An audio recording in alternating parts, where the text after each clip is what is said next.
Tembus alam pencabutan pohon. Kekuatan gila, seni ilahi penggabungan, episode 18 kemampuan berenang ikan adalah kemampuan yang relatif canggih. Saat ini, kualitas energi mentalmu masih sangat rendah, dan jumlahnya tidak terlalu besar, yang membatasi kemampuanku untuk mengekstraknya. Jadi, kamu harus mencari cara sendiri, kata instrumen Dewa Super. Mungkin karena khawatir Liu Chao akan menyerah, Cao Shenyi berkata dengan nada menggoda. Biar ku beritahu, ini adalah cangkang kerang super besar. Di dalamnya terdapat harta karun yang aneh.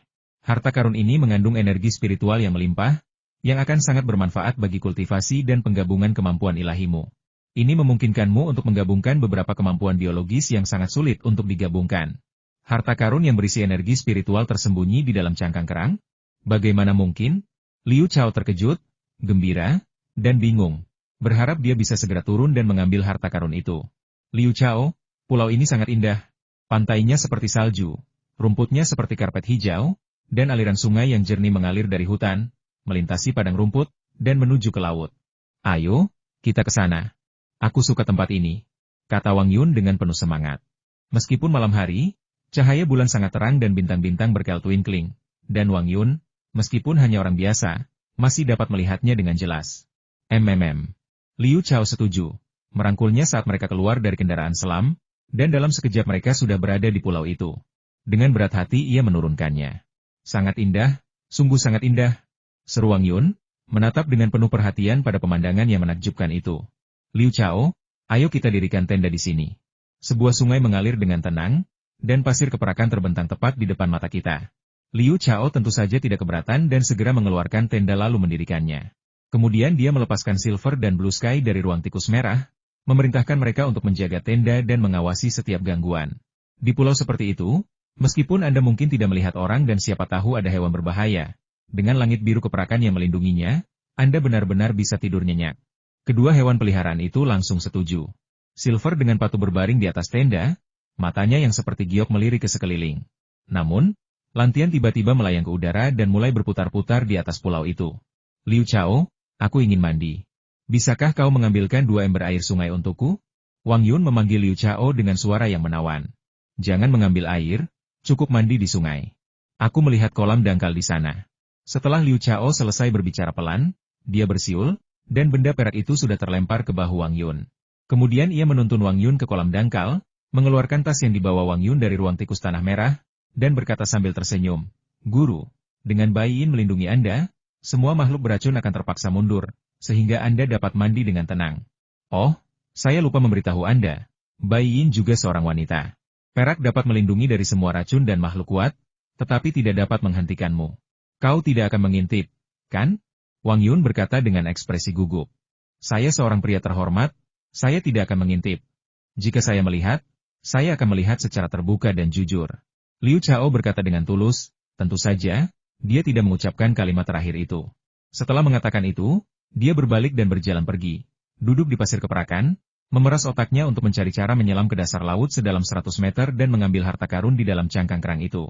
Wang Yun menatap punggung Liu Chao dengan saksama untuk beberapa saat sebelum dengan malu-malu melepaskan pakaiannya dan melangkah ke kolam renang. Dia berenang seperti putri duyung dan mulai mandi dengan teliti. Suara percikan air memenuhi udara. Tatapan Liu Chao juga tertuju ke sana. Dia telah mengintegrasikan 77% penglihatan elang, sehingga penglihatannya secara alami tak tertandingi, memungkinkannya untuk melihat pemandangan indah itu dengan jelas. Agak disayangkan Wang Yun mandi dengan membelakangi Liu Chao, dan dia tidak memperlihatkan pemandangan indah di depannya kepadanya. Meskipun demikian, Liu Chao tetap merasa gembira. Jantungnya berdebar kencang, mulutnya kering, dan dia merasa seolah seluruh tubuhnya terbakar. Lagi pula, di malam yang diterangi cahaya bulan yang indah seperti itu, di sebuah pulau tak bernama di tengah laut, seorang pria dan wanita sendirian, dan wanita itu mandi dengan anggun. Punggungnya yang seputih salju, rambut panjangnya yang terurai, dan pinggangnya yang mungil yang bisa digenggam dengan satu tangan. Semuanya berpadu menciptakan pemandangan terindah di dunia, yang mampu memikat setiap pria. Wang Yun akhirnya selesai mandi dan mengenakan gaun tidur sutra hijau, yang membuatnya tampak semakin cantik. Dia mulai dengan gembira mencuci baju renangnya sambil menggoda Silver, yang juga telah melompat ke kolam renang.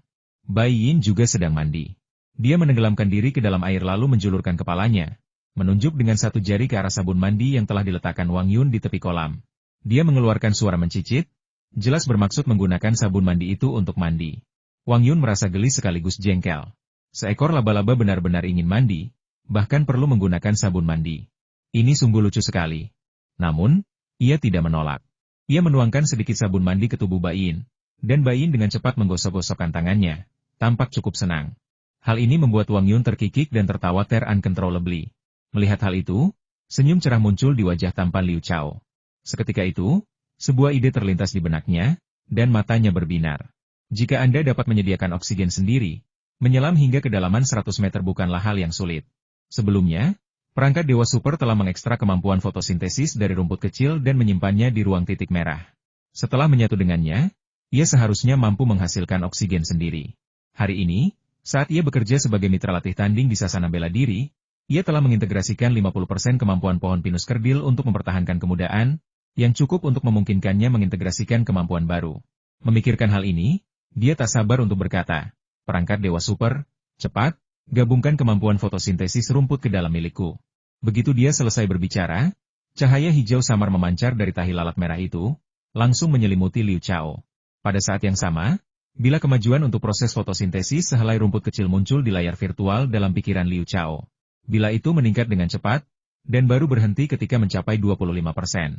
Namun, perubahan ajaib terjadi di dalam tubuh Liu Chao, terutama di paru-parunya.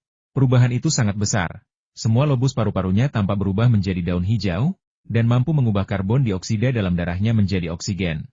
Perasaan segar menyebar ke seluruh tubuhnya, dan dia merasa berkali-kali lebih ringan, seolah-olah gunung tak terlihat telah diangkat dari tubuhnya. Dengan gembira, ia tak kuasa menahan diri untuk menutup hidung, menutup mulut, dan memulai percobaan. 1 menit berlalu, 2 menit berlalu, 5 menit berlalu, dan dia masih tidak merasakan ketidaknyamanan apapun. Ya Tuhan! Aku hanya menyerap 25% fotosintesis rumput, dan saat itu malam hari hanya dengan cahaya bulan dan bintang, tanpa sinar matahari. Namun aku bisa bertahan hidup tanpa menghirup oksigen dari udara? Apakah ini berarti aku bisa bertahan hidup di luar angkasa? Liu Chao berteriak kegirangan dalam hatinya. Itu tidak semudah itu. Kamu baru mengintegrasikan 25% kemampuan fotosintesis rumput. Belum lagi ruang, kamu bahkan tidak memiliki kemampuan untuk mengambil harta karun itu, karena cangkang kerang terletak di dalam gua dengan lorong-lorong yang berkelok-kelok. Itu akan memakan waktu cukup lama, kata Super God Instrument dengan serius. Kalau begitu, aku akan memakan sisa poria kokos dan menyerap lebih banyak fotosintesis rumput itu, dan aku pasti bisa mendapatkan harta karunnya. Pikir Liu Chao dalam hati, dan tanpa ragu, dia memakan sisa potongan poria kokos tersebut. Diam-diam ia merasa senang karena potongan poria kokos ini telah mengintegrasikan 50% fotosintesis tanaman kecil itu dengan sempurna, membuatnya merasa jauh lebih rileks dan penuh percaya diri. Tepat ketika ia hendak pergi ke laut untuk mengambil harta karun itu, Wang Yun datang ke sisi Liu Chao dengan aroma yang memabukkan dan berkata dengan genit, "Apakah kau mengintip tadi? Aku seorang pria terhormat, dan terlebih lagi, aku seberbudi luhur Liu Xiaohui, yang bisa tetap tenang bahkan dengan seorang wanita di pangkuannya. Bagaimana mungkin aku mengintip?" Liu Chao berdiri, menatap dengan mata lebar pada wanita cantik yang tampak seindah peri setelah mandi. Napasnya menjadi cepat. "Kamu gadis yang baik," kata Wang Yun dengan puas, lalu menambahkan sambil tertawa menawan. "Apakah kamu lapar? Mau kubuatkan camilan tengah malam?" "Tentu saja kita butuh camilan tengah malam," kata Liu Chao. "Tapi kita akan membuatnya setelah aku mendapatkan harta karun." "Mendapatkan harta karun? Harta karun apa? Di mana harta karun itu?" Wang Yun terdiam sejenak, lalu melontarkan rentetan pertanyaan. "Harta karun itu ada di dasar laut, aku akan mengambilnya sekarang juga." Liu Chao berkata dengan penuh semangat, dan dengan satu lompatan ia melesat ke permukaan laut, tenggelam ke dalam air seperti kilat, tetapi dengan cepat muncul kembali, berlari cepat ke pantai, mengambil sebuah batu besar seberat beberapa ratus pon, dan melompat kembali ke laut dengan suara cipratan, membuat Wang Yun tercengang. Dengan bantuan batu besar itu, Liu Chao tenggelam ke dasar laut seperti meteorit. Tekanan itu berangsur-angsur meningkat, tetapi tubuhnya sangat kuat, jadi dia tidak merasakan banyak perbedaan. Meskipun air laut berwarna hitam pekat, fotosintesis di tubuhnya terus berlangsung perlahan. Dia tidak merasakan kekurangan oksigen atau ketidaknyamanan apapun. Akhirnya, ia tenggelam ke dasar laut, tepat menancap di bebatuan. Terdapat sebuah lubang dengan diameter sekitar 10 meter. Liu Chao mengambil sebuah batu dan, tanpa ragu, meraba-raba jalan masuk ke dalam lubang tersebut. Ia berjalan menyusuri jalan berliku selama lebih dari 10 menit hingga tiba di tempat yang tampak seperti aula yang sangat luas. Meskipun memiliki penglihatan seperti elang, yang membuat penglihatannya sangat tajam, Liu Chao tetap merasa pandangannya kabur di laut dalam dan tidak dapat melihat apapun. Namun, itu tidak masalah, ada perangkat super canggih yang dapat mendeteksi semua makhluk hidup. Dipandu oleh instrumen Dewa Super, Liu Chao berjalan lurus menuju cangkang kerang. Dia tidak tahu seberapa besar atau beratnya, tetapi dia memiliki kekuatan fisik yang luar biasa dan sama sekali tidak khawatir. Dia membuang batu itu, mengambil cangkang kerang, dan bergegas keluar dari gua. Bagi orang awam, tanpa peralatan penyelamatan, bahkan jika mereka bisa menyelam ke laut dalam, mustahil untuk membawa cangkang kerang ini ke permukaan. Namun, Liu Chao memiliki banyak pilihan. Pilihan terbaik adalah menyimpannya di ruang tikus merah, tetapi Liu Chao tidak melakukannya. Dia mengangkat cangkang kerang, menendang kakinya dengan panik, dan melompat tiba-tiba. Dengan suara cipratan keras, Liu Chao, seperti monster laut, melompat keluar dari air dengan cangkang kerang besar, melayang tinggi ke langit sebelum mendarat secara diagonal di depan Wang Yun dengan raungan yang memekakkan telinga, hampir membuat Wang Yun ketakutan setengah mati. Bang! Liu Chao dengan santai melemparkan segenggam cangkang kerang ke pantai, menciptakan kawah besar. Sekarang kita bisa melihat wujud asli dari cangkang kerang ini. Cangkangnya berdiameter setidaknya 5 meter, berwarna abu-abu gelap, dan permukaannya ditutupi oleh lingkaran-lingkaran biru muda yang tak terhitung jumlahnya, sehingga tampak seperti cangkang kerang yang telah hidup selama bertahun-tahun. Ya Tuhan, cangkang kerang ini besar sekali. Liu Chao benar-benar terkejut. Wang Yun juga tersentak kaget, dan berkata dengan bersemangat, Liu Chao, harta karun yang kau bicarakan bukanlah mutiara di dalam cangkang kerang raksasa ini, kan? Aku tidak tahu apakah ada mutiara di dalamnya, tetapi kerang sebesar ini mungkin berisi harta karun. Bahkan jika tidak ada harta karun, dagingnya pasti sangat lezat. Kita bisa berpesta pora malam ini. Liu Chao tidak tahu apakah harta karun yang dibicarakan Chao Shenyi adalah mutiara, jadi dia tidak yakin. Dia selesai berbicara dengan sangat cepat, dan sebuah pisau dapur muncul di tangannya. Dia segera memasukkannya ke celah kerang, dengan paksa membuka celah, meraih ke dalam dengan kedua tangan, dan dengan bunyi patah yang kuat, memecah kerang menjadi dua. Begitu cangkang kerang itu pecah, semburan cahaya mutiara yang intens melesat keluar, hampir menyilaukan mata Liu Chao dan Wang Yun. Keduanya benar-benar seperti telah dibekukan di tempat oleh mantra seorang guru Taois, berubah menjadi patung kayu atau tanah liat dengan wajah penuh ekstasi dan keteran, sama sekali tidak dapat bergerak, hanya napas berat mereka yang naik turun di antara mereka. Kedua bagian cangkang kerang itu tergeletak tenang di pantai, memperlihatkan isi sebenarnya. Banyak sekali mutiara yang tertanam di dalam daging kedua bagian cangkang kerang. Warna putih susunya memantulkan cahaya yang sangat terang dan memukau di bawah sinar bulan. Salah satu mutiara itu sangat besar, luar biasa besar, seukuran bola voli. Mutiara itu jernih seperti kristal dan memancarkan aura yang aneh. Mutiara lainnya juga cukup besar, seukuran kepalan tangan, bola biliar, kenari, atau lengkeng. Tentu saja, ada juga beberapa mutiara yang ukurannya hanya sedikit lebih besar dari kacang. Aku kaya. Aku benar-benar kaya. Liu Chao adalah orang pertama yang terbangun dan berteriak kegirangan. Ya Tuhan, ya Tuhan. Bagaimana mungkin ada mutiara sebesar ini di dunia? Wang Yun pun ikut melompat. Berapa harganya? Cepat, ayo kita ambil mutiaranya. Liu Chao tak sabar untuk menyelesaikan ucapannya. Ia mengulurkan tangan dan mengambil mutiara itu, yang sebesar bola voli. Ia memainkannya lama sekali, enggan melepaskannya, sebelum menyerahkannya kepada Wang Yun, yang dengan penuh antusias mengulurkan tangannya. Sementara Wang Yun mengaguminya dengan takjub, Liu Chao terus mengeluarkan mutiara-mutiara lain dari dalam. Setelah mengagumi mutiara-mutiara itu untuk beberapa saat, Wang Yun membantu mengambilnya. Mereka berdua membutuhkan waktu sekitar setengah jam untuk mengeluarkan semua mutiara dari cangkang kerang. Ada 1 mutiara seukuran bola voli, 5 mutiara seukuran kepalan tangan, 9 mutiara seukuran bola biliar, 15 mutiara seukuran bola pingpong, dan sisanya, mutiara-mutiara yang lebih kecil, memenuhi 3 baskom. Ya, keduanya memandang hasil rampasan mereka dengan kegembiraan yang meluap-luap dan berteriak kegirangan bersamaan. Tak mampu menahan kegembiraannya, Liu Chao menarik Wang Yun ke dalam pelukannya dan mencium bibirnya yang merah merona dengan penuh gairah. Wang Yun benar-benar tidak menyangka Liu Chao akan begitu berani melancarkan serangan tiba-tiba. Dalam kepanikannya, dia mengeluarkan teriakan kaget, tetapi dia dengan cepat kehilangan ketenangannya dan mulai bereaksi dengan canggung.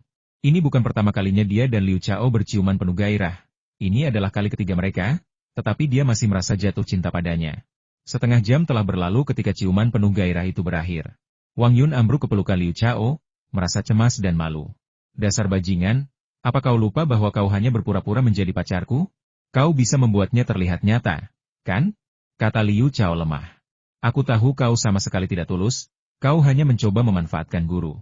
Aku tidak percaya kata-kata manismu, kata Wang Yun dengan genit. Liu Chao mencoba menjelaskan, tetapi Wang Yun memotongnya. Baiklah, ayo kita buat camilan tengah malam, aku lapar sekali. Setelah mengatakan itu, Dia memberikan tatapan meremehkan yang menawan kepada Liu Chao dan perlahan menjauh. Begitu Liu Chao mengambil peralatan masak, gas cair, meja, kursi, mangkuk, sumpit, dan bumbu yang sudah disiapkan dari tempatnya, dia menyibukkan diri dengan senyum berseri-seri. Mungkin karena merasakan kelezatan yang tak tertandingi, Lantian melesat turun dari langit seperti anak panah, merebut sepotong besar daging kerang, mendarat di atas batu besar, dan mulai melahapnya dengan rakus. Namun, Liu Chao duduk di samping, mengagumi mutiara-mutiara yang tersusun di dalam baskom dengan tatapan yang mempesona, dan bertanya dalam hatinya, Chao Shenyi, apakah ini harta karun yang kau bicarakan? Harta karun itu adalah mutiara terbesar, yang mengandung energi spiritual, sedangkan mutiara lainnya tidak, jawab instrumen dewa tertinggi. Hanya satu mutiara yang mengandung energi spiritual? Bagaimana mungkin? Mutiara-mutiara lainnya juga cukup besar, tanya Liu Chao dengan heran. Harta karun yang mengandung energi spiritual sangatlah langka. Mutiara ini telah mengalami perubahan ajaib karena usianya, menyerap dan menyimpan sebagian energi spiritual. Mutiara lain belum cukup tua untuk mengalami perubahan kualitatif, sehingga secara alami tidak dapat mengandung energi spiritual, jelas instrumen dewa super tersebut. Begitu. Liu Chao mengangguk, lalu mengambil mutiara itu, yang sebesar bola voli, dan memeriksanya dengan saksama. Ia mendapati bahwa mutiara itu benar-benar indah dan merupakan permata yang tak ternilai harganya. Namun, ia tahu bahwa nilai sebenarnya dari mutiara itu bukanlah keindahan atau ukurannya, melainkan energi spiritual yang terkandung di dalamnya. Energi ini akan sangat bermanfaat bagi dirinya sendiri dan individu-individu kuat yang telah menguasai teknik bela diri internal. Dengan kata lain, jika mutiara ini dijual sebagai perhiasan, berapapun uang yang didapatkan, penjual akan kehilangan semuanya. Bagaimana aku bisa mendapatkan energi spiritual di dalam instrumen Dewa Super? Apakah aku harus memakannya? Liu Chao bertanya dalam hatinya lagi. Dimakan? Tentu saja tidak. Anda hanya perlu menekan tahi lalat merah itu ke mutiara, dan tahi lalat itu akan menyerap energi spiritual di dalamnya. Itu tidak akan merusak struktur mutiara atau menimbulkan efek buruk apapun padanya, kata instrumen Dewa Super. Bagus sekali, aku bisa memiliki perhiasan berkualitas tinggi lainnya. Liu Chao sangat gembira. Ini seperti mem dua burung dengan satu batu. Dia benar-benar beruntung hari ini. Suara mendesing. Kilatan perak jatuh pada mutiara di tangan Liu Chao. Mutiara itu tampak gembira dan berkicau. Yang mulia, harta karun ini sangat indah. Baunya sangat harum. Aku sangat menyukainya. Tolong berikan padaku. Untuk apa kau membutuhkan mutiara-mutiara itu? Tanya Liu Chao dengan heran. Aku akan menggunakannya untuk makan. Ini sangat baik untukku, kata Baiyin sambil meneteskan air liur. Astaga, apakah Baiyin benar-benar akan berkultivasi menjadi iblis? Dia benar-benar tahu bahwa mutiara ini baik untuknya? Liu Chao bergumam pada dirinya sendiri, dengan santai melemparkan Baiyin ke dalam baskom penuh mutiara, dan berkata, aku sangat membutuhkan mutiara yang lebih besar, jadi aku tidak bisa memberikannya padamu. Kau bisa memilih mutiara manapun, tetapi kau tidak boleh memakannya. Mutiara ini hanya untuk kau mainkan. Terima kasih, Yang Mulia. Silver sama sekali tidak kecewa. Dengan gembira ia merayap di atas mutiara-mutiara di dalam baskom, dengan hati-hati memilih satu. Akhirnya, ia memilih sebuah mutiara yang hanya sebesar buah leci dan memegangnya di lengannya seperti harta karun. Yang Mulia, saya menginginkan yang ini. Ketika saya berubah menjadi wujud manusia di masa depan, saya akan menggantung mutiara ini di dada saya. Itu akan sangat indah. Liu Chao memasang ekspresi aneh di wajahnya. Mungkinkah Baiyin benar-benar bisa berkultivasi menjadi iblis? Itu terlalu tidak masuk akal. Dia menggelengkan kepalanya, menekan pikiran-pikiran liarnya, dan terus mengagumi mutiara itu dengan penuh kekaguman, merasakan gelombang kepuasan, kebahagiaan, dan rasa pencapaian yang kuat. Setelah mendapatkan perangkat Dewa Super, keberuntungannya memang luar biasa. Ia berturut-turut memperoleh semangka giok, liontin giok, batu rubi, dan begitu banyak mutiara alami, menjadikannya orang kaya raya. Sayangnya, semua ini adalah aset properti, dengan sedikit uang tunai. Saya perlu terus bekerja keras untuk menjadi lebih kuat dan mencari cara untuk menghasilkan uang agar saya dapat membeli rumah dan mobil mewah serta menjalani kehidupan orang kaya. Liu Chao, mampirlah untuk makan camilan larut malam. Tiba-tiba, suara Wang Yun yang menawan terdengar. Liu Chao menyimpan mutiara-mutiara itu, berjalan mendekat, dan duduk di bangku. Lan Tian dan Baiyin juga duduk atas inisiatif mereka sendiri. Lan Tian berdiri di belakang kursi, sementara Baiyin melompat ke atas meja. Baunya enak sekali. Bu Guru, masakan Bu Guru enak sekali. Liu Chao menarik napas dalam-dalam dan berseru kagum. Ini bukan berlebihan. Hari ini, Wang Yun menyiapkan hidangan lezat berupa kerang dan daging, ditumis, dikukus, dan direbus, dengan aroma menggoda yang membuat air liur menetes. Kalau begitu makanlah lebih banyak, Aku sudah membuat banyak, kata Wang Yun sambil tersenyum cerah. Guru, bolehkah saya memanggil Anda Saudari Yun mulai sekarang? Liu Chao menatap Wang Yun dengan tatapan aneh dan berkata pelan. Wang Yun tersenyum tipis, ya, tidak apa-apa. Saudari Yun, sejak aku bertemu denganmu, aku menyadari bahwa kau bukan hanya pintar dan cantik, tetapi juga sangat lembut dan berbudi luhur. Tinggal di rumahmu membuatku merasa seperti kembali ke rumah, kata Liu Chao lembut. Kau telah merawatku dengan sangat baik, membawaku ke kejuaraan memori dunia, membelikanku pakaian, dan memasak untukku. Tapi aku belum pernah melakukan apapun untukmu. Hari ini, aku ingin memberimu hadiah, dan kau harus menerimanya. Setelah mengatakan itu, sebuah mutiara sebesar kepalan tangan tiba-tiba muncul di tangannya. Dia meraih tangan Wang Yun dan meletakkannya di telapak tangannya. Wang Yun sedikit terkejut. Dia menatap Liu Chao dengan mata lebar dan berkata dengan serius, mutiara ini bernilai setidaknya beberapa juta. Tahukah kau? Uang tidak bisa membeli ikatan di antara kita. Di hatiku, kau adalah salah satu orang terpenting dalam hidupku, kata Liu Chao dengan tulus. Terima kasih, adikku, kata Wang Yun sambil tersenyum manis setelah berpikir sejenak. Kak Yun, aku suka mendengar kau memanggilku suami. Entah kenapa, rasanya sangat nyaman dan memberiku rasa puas, kata Liu Chao agak canggung. Sayang, kita akan makan camilan larut malam. Wang Yun langsung setuju dan segera mengubah cara bicaranya, menggunakan suara yang sangat manis dan genit. Jantung Liu Chao berdebar kencang, dan ia hampir merasa tulang-tulangnya lemas. Ia tak kuasa menahan diri untuk berseru. Saudari Yun, aku merasa kau seperti rubah betina yang bisa memikat orang. Kamu hanya pandai bicara. Makanlah, kata Wang Yun dengan genit, mengambil sepotong daging kerang dengan sumpitnya, dan memasukkannya ke dalam mangkuk Liu Chao. Maka, kedua orang dan dua hewan peliharaan mereka pun mulai menyisir dengan panik. Mungkin karena merasa makanannya terlalu lezat dan tidak pantas jika tidak minum anggur, Liu Chao mengeluarkan beberapa botol anggur impor dari ruang tikus merahnya, yang jelas-jelas telah ia rampas dari sarang organisasi teroris laba-laba beracun. Lalu dia mengeluarkan 2 gelas anggur lagi, menuangkannya, mengangkat gelasnya dan berkata, Saudari Yun, terima kasih telah merawatku, mari kita habiskan. Kamu tidak mencoba membuatku mabuk agar aku melakukan sesuatu yang buruk, kan? Wang Yun berkata dengan ekspresi waspada di wajahnya. Aku akan menghabiskan punyaku, kamu bisa melakukan apa saja yang kamu mau. Liu Chao sedikit malu karena memang ada pikiran itu jika mereka berdua mabuk. Akankah sesuatu yang luar biasa terjadi? Keduanya minum, makan, dan mengobrol, sesekali memarahi Bain dan Lantian karena tidak patuh. Bulan yang terang dan angin laut, pulau dan pantai yang sepi, anggur berkualitas dan makanan lezat, wanita cantik dan pemuda tampan. Pemandangan seperti itu sungguh indah dan puitis. Liu Chao sedang dalam suasana hati yang gembira dan minum hingga mabuk berat. Ia hampir tidak bisa berjalan. Wang Yun juga tampak gembira, tetapi tentu saja dia tidak mabuk. Dia membantu Liu Chao berdiri dan berusaha keras membawanya ke dalam tenda, sambil berkata dengan genit, jadilah gadis baik dan tidurlah, jangan nakal. Sebelum dia selesai berbicara, Liu Chao sudah menariknya ke dalam pelukannya dan mereka berdua jatuh ke karpet, mendengkur keras. Lepaskan aku. Wang Yun merasa malu sekaligus cemas, dan berjuang sekuat tenaga. Tetapi tentu saja dia tidak bisa membebaskan diri. Akhirnya, dia berhenti melakukan pekerjaan yang sia-sia, dengan patuh bersandar di pelukan Liu Chao, dan menutup matanya. Jika Anda perhatikan dengan saksama, Anda dapat melihat bahwa wajah cantiknya merona dan matanya yang indah penuh dengan sinar matahari musim semi. Mungkin dia berharap sesuatu akan terjadi. Saat fajar menyingsing, matahari diam-diam muncul dari laut, sinarnya yang berwarna jingga kemerahan langsung menerangi daratan dan lautan yang tak terbatas, dan tentu saja, menyinari wajah Liu Chao melalui celah-celah tenda. Liu Chao akhirnya terbangun dari tidurnya yang nyenyak. Bahkan sebelum membuka matanya, ia mencium aroma semanis bunga anggrek, yang membuatnya merasa seperti melayang di udara.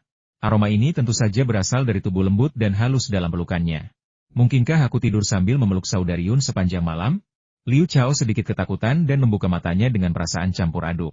Lalu ia melihat Wang Yun dalam pelukannya menatapnya dengan ekspresi genit. Bisakah kau melepaskanku sekarang?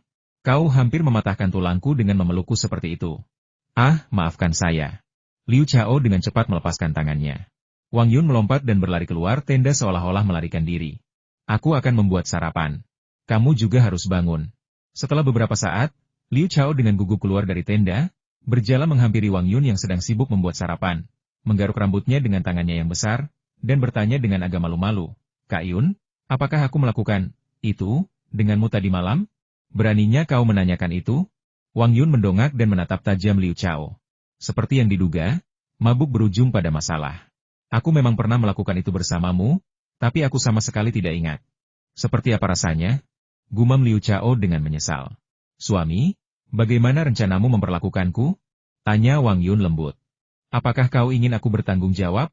Tanya Liu Chao dengan gugup. Kau tidak mau bertanggung jawab? Mata indah Wang Yun berkaca-kaca. Tidak, aku hanya tidak tahu apakah aku benar-benar mencintaimu, tetapi aku pasti akan memperlakukanmu dengan baik. Kata Liu Chao lembut. Jadi kau belum jatuh cinta padaku? Kata Wang Yun dengan ekspresi muram. Apakah kau marah? Tanya Liu Chao. Aku akan berusaha sebaik mungkin untuk jatuh cinta padamu. Sekarang kau wanitaku, ceritakan kisah cinta kalian pada suamimu, dan aku tidak akan marah lagi. Sejarah cinta?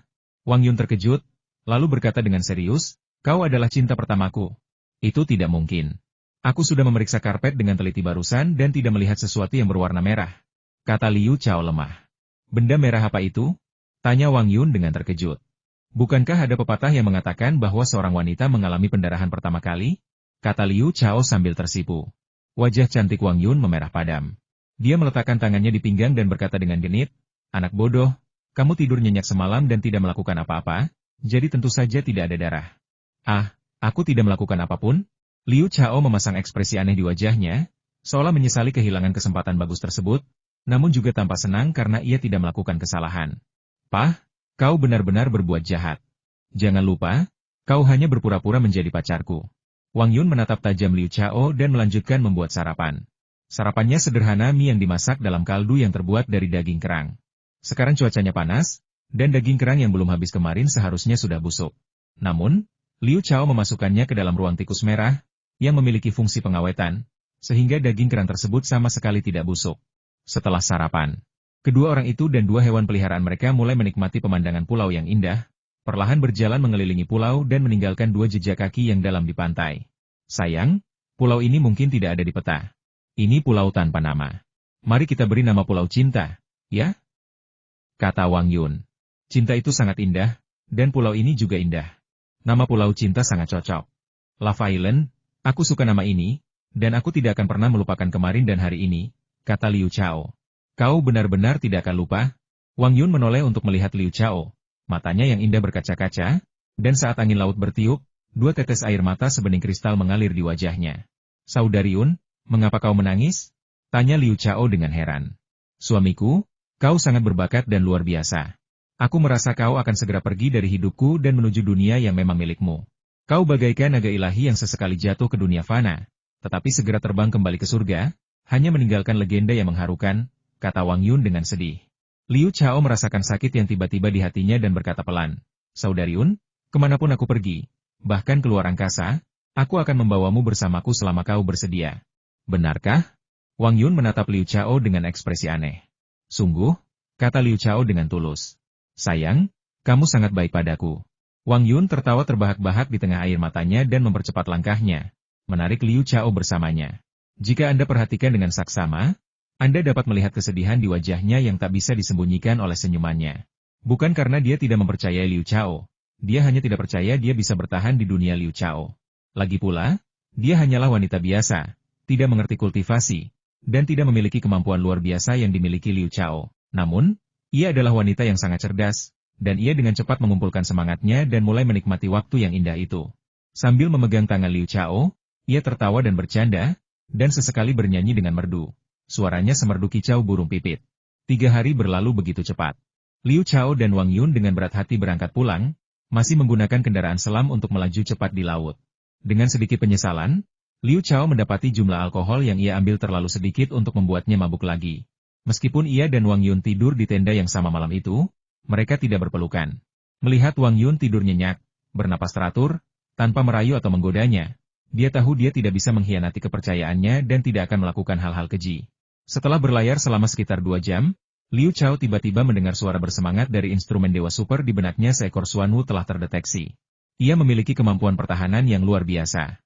Pergi dan tangkaplah dengan cepat. Liu Chao terkejut. Kura-kura hitam? Bukankah itu hanya penyu laut? Kau bisa melihatnya di mana-mana. Mengapa kau ingin menangkapnya? Kura-kura laut adalah kura-kura laut, dan Xuanwu adalah Xuanwu.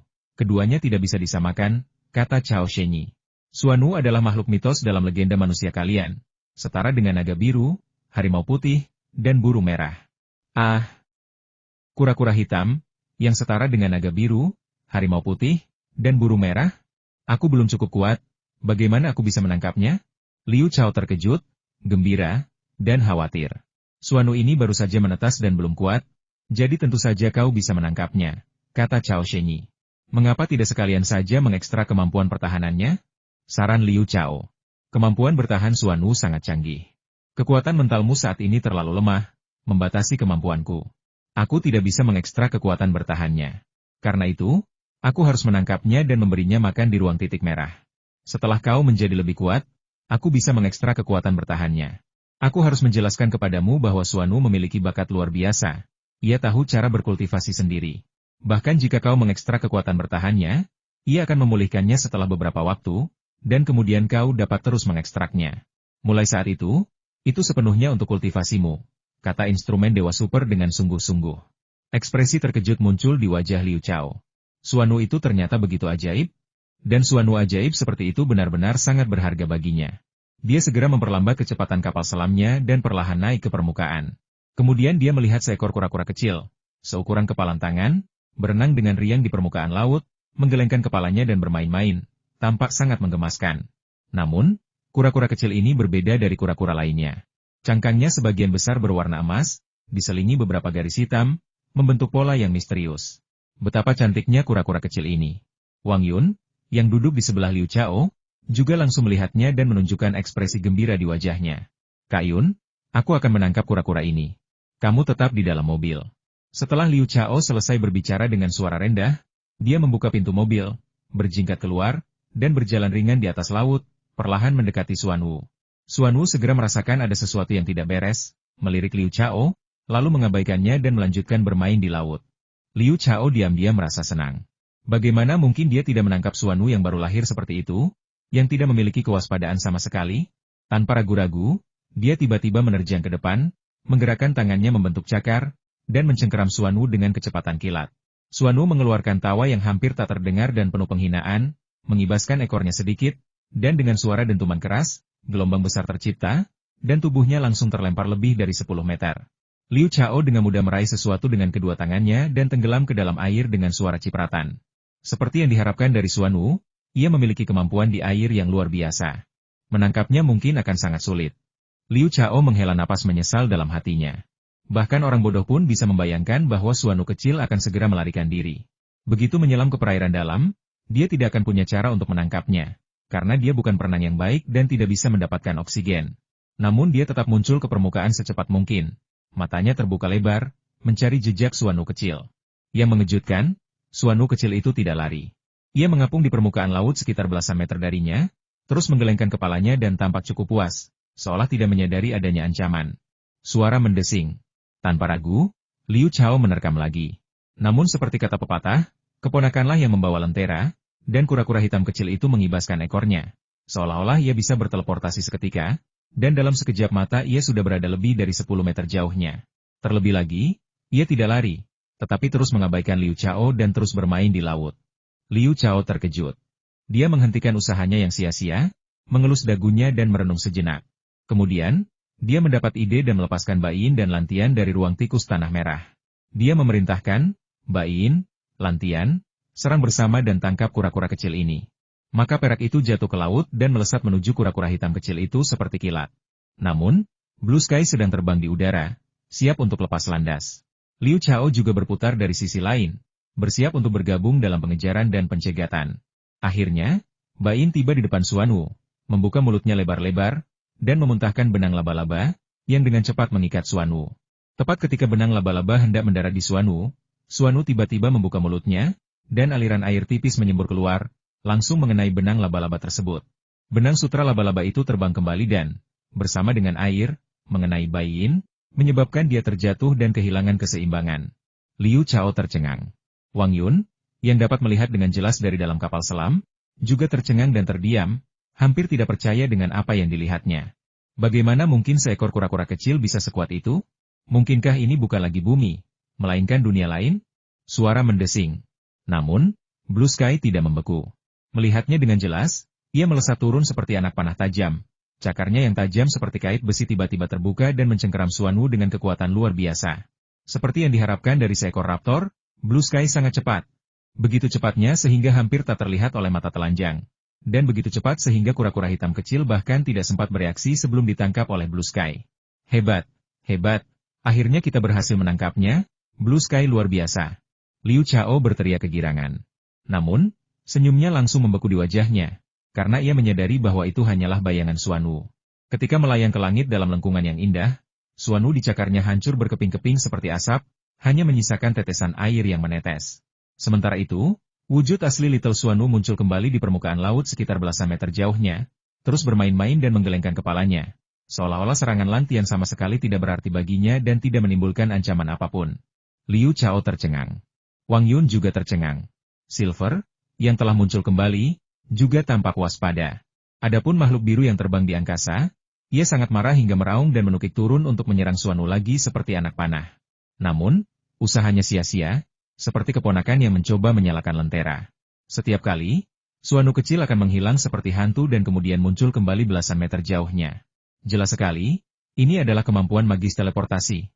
Yang lebih menjengkelkan lagi adalah Xuanwu kecil itu tidak hanya tidak lari, tetapi juga bermain-main di sekitar Liu Chao, seolah-olah meremehkan dan mengejeknya. Berani bersikap arogan di depanku? Kau pasti belum pernah mati sebelumnya. Liu Chao sangat marah dan memerintahkan Bai Yin dan Lantian untuk memburu Xiao Xuanwu dengan panik. Sementara dia sendiri juga sesekali ikut campur. Namun, meskipun upaya satu orang dan dua hewan peliharaan selama setengah jam, berjuang di air laut dengan cara yang sangat berantakan, mereka sama sekali tidak berhasil menyentuh Xuanwu kecil, apalagi menangkapnya. Mungkinkah ini kura-kura ilahi? Wang Yun menyentuh dahinya, bergumam sendiri. Wajahnya dipenuhi rasa tidak percaya. Liu Chao tidak punya pilihan selain berhenti. Ekspresi berpikir muncul di wajahnya. Kemudian, matanya tiba-tiba berbinar, dan benang laba-laba muncul dari ruang tahi lalat merah itu. Dia mulai menenunnya di tempat, dengan cepat menciptakan jaring ikan dengan luas sekitar 20 meter persegi. Ekspresi jahat muncul di wajahnya saat dia perlahan mendekati Xuanwu kecil. Jaring ikan di tangannya menyapu Xuanwu kecil itu seperti kilat. Dengan gembira, Xuanwu kecil menatapnya dengan tatapan kosong, sama sekali tidak menyadari apa yang sedang dilakukan Liu Chao, dan membiarkan jaring ikan itu jatuh menimpa tubuhnya. Hahaha. Akhirnya kita berhasil menangkapnya. Liu Chao tak kuasa menahan tawa. Ini adalah Xuanwu dari mitologi. Kemampuan bertahan dan teleportasinya yang menakutkan di masa depan akan bergantung pada Xuanwu ini. Dia dengan cepat menarik kuat dan menyeret Xuanwu menjauh dari air. Xuanwu langsung merasakan ada yang tidak beres, tetapi ia tidak panik. Kepalanya yang kecil muncul secepat kilat, dan dengan beberapa jentikan cepat, ia menggigit jaring laba-laba yang bahkan pisau pun tidak bisa memotongnya. Dengan kibasan ekornya, ia melesat keluar dari jaring ikan dan mendarat di laut. Ia menatap Liu Chao dengan marah, seolah baru menyadari bahwa Liu Chao menyimpan niat jahat terhadapnya. Yah, semuanya sia-sia. Seperti yang diharapkan dari Xuanwu, ia sangat kuat bahkan di usia yang masih muda. Tapi kita harus menangkapnya hari ini. Liu Chao menatap Xuanwu dengan mata terbelalak dan, melihat bahwa ia tampaknya tidak berniat melarikan diri, ia segera melepaskan lebih banyak benang laba-laba untuk memperbaiki jaring ikan dan melemparkannya kembali. Namun, kali ini Xuanwu tidak sebodoh itu. Ia langsung tenggelam ke dalam air dan kemudian muncul kembali dari permukaan laut lebih dari 20 meter jauhnya. Dengan marah, ia membuka mulutnya ke arah Liu Chao dan menyemburkan aliran air tipis yang langsung mengenai kepala Liu Chao, membasahinya sepenuhnya. Cekikikan, Wang Yun tak kuasa menahan tawa yang riang dan menawan. Tawanya yang indah semerdu lonceng perak yang tertiup angin. Namun, Liu Chao tampak malu, matanya melirik ke sana kemari sambil memikirkan cara yang tepat untuk menangkap Xuanwu. Setelah beberapa saat, wajahnya berseri-seri penuh kegembiraan dan antisipasi. Jelas sekali ia telah menemukan rencana yang brilian. Seperti yang diharapkan, dia terkekeh nakal, dan mutiara besar berisi energi spiritual yang diperolehnya malam sebelumnya tiba-tiba muncul di tangan kirinya. Dia membungkuk dan menurunkan mutiara itu, membiarkan air laut menenggelamkan setengahnya, yang kemudian menenggelamkan tangan kirinya yang memegang mutiara itu. Kemudian dia menatap tajam ke arah Xuanwu kecil. Kura-kura hitam kecil itu tertegun sejenak, lalu menatap mutiara itu dengan mata lebar. Lehernya memanjang semakin panjang. Kemudian ia perlahan berenang mendekat, tidak terlalu takut pada Liu Chao, dan dengan berani menyentuh mutiara itu dengan kepalanya. Ekspresi gembira muncul di wajahnya. Dengan lompatan ringan, ia telah melompat ke atas mutiara, memeluknya dengan keempat cakarnya, dan hendak mengambil mutiara itu lalu melompat pergi untuk melarikan diri. Anak kecil, kau telah ditipu. Liu Chao berteriak kegirangan dalam hatinya. Dan dengan sebuah pikiran, dia meletakkan mutiara dan Xuanwu di atasnya ke dalam ruang tikus merah. Ruang tahi lalat merahnya agak istimewa. Untuk memasukkan sesuatu ke dalamnya, tahi lalat merah itu harus menyentuh benda tersebut. Meskipun Suanu tidak menyentuh tahi lalat merah itu, mutiara tersebut bersentuhan dengan tahi lalat merah. Suanu, yang berbaring di atas mutiara, juga bersentuhan dengan tahi lalat merah. Jadi, dia lengah dan dimasukkan ke dalam ruang Liu Chao. Begitu Suanu memasuki ruang tikus tanah merah, ia sedikit terkejut. Setelah melihat sekeliling dan tidak menemukan siapapun atau merasakan ancaman apapun, ia menjadi tenang dan memeluk mutiara itu dengan keempat cakarnya, berguling-guling dan bermain dengan gembira. Setelah beberapa saat, ia melakukan gerakan ajaib. Ekor pendeknya perlahan muncul dan secara bertahap memanjang, lalu mengikat mutiara itu, dengan lembut mengangkatnya ke atas, dan meletakkan mutiara yang sebesar bola voli itu di punggungnya. Sambil membawa mutiara itu, ia dengan gembira berjalan menuju cangkang kerang besar yang telah diletakkan Liu Chao di ruang tikus merah. Hewan itu bergerak cukup cepat, bahkan lebih cepat daripada orang yang berjalan kaki, dan segera sampai di tujuannya. Ia menjulurkan kepalanya, menggigit daging, dan melahapnya dengan cepat. Setelah makan sampai kenyang, ia berbaring di tanah, menutup matanya, dan tertidur lelap. Bahkan saat tertidur lelap, Pearl tetap berada dalam posisi telentang, tanpa menunjukkan tanda-tanda akan jatuh atau terbebani. Liu Chao merasakan semua itu, dan dia tak kuasa menahan tawa. Suanu ini sangat imut dan menarik. Kemudian dia menuangkan banyak air laut. Dengan cara ini, Suanu dapat memakan daging kerang yang hampir memiliki kesadaran saat lapar, dan meminum air laut saat haus. Ruang tikus merah memiliki fungsi pengawetan, sehingga baik daging maupun air tidak akan membusuk. Dia tidak perlu khawatir Suanu kelaparan atau mati kehausan untuk sementara waktu. Setelah melakukan semua itu, dia berjalan masuk ke dalam kendaraan penyelam sambil tersenyum. Sayang, apakah kamu berhasil menangkap kura-kura kecil ajaib itu? Wang Yun tak kuasa menahan rasa ingin tahunya. Tentu saja kami berhasil menangkapnya, tetapi kami belum menjinakkannya. Setelah kami menjinakkannya, kami akan memiliki 3 hewan peliharaan, kata Liu Chao dengan gembira. Bagus sekali, sungguh bagus. Aku suka kura-kura kecil itu. Aku juga suka Silver dan Blue Sky. Wang Yun berkata sambil tersenyum, lalu menurunkan Silver dari bahu Liu Chao, sambil dengan penuh kasih membelai Blue Sky yang bertengger di bahu Liu Chao yang lain. Liu Chao menyalakan kendaraan selam dan bertanya dalam hatinya, instrumen Dewa Super, sekarang setelah kita menangkap Suanu, apa selanjutnya? Biarkan Suanu tumbuh perlahan di ruang bintik merah, dan taklukkanlah ketika kesempatan muncul, kata Cao Shenyi. Ruang dengan tahi lalat merah itu terlalu sempit. Aku khawatir Suanu akan mati lemas di dalam, kata Liu Chao dengan cemas. Karena kekhawatiran ini, dia harus melepaskan ular dan kelelawar berbisa di dalam rumah sekali sehari. Namun, Suanu memiliki kemampuan magis, dan jika dilepaskan tanpa ditaklukkan, mereka mungkin akan melarikan diri.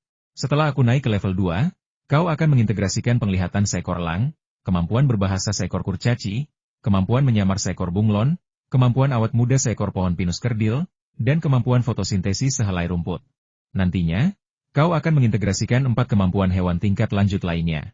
Setelah kau sepenuhnya mengintegrasikan dan menguasai kemampuan biologis ini, kau akan dapat mengembangkan keterampilan ilahi penggabungan ke tingkat kedua alam pencabutan pohon.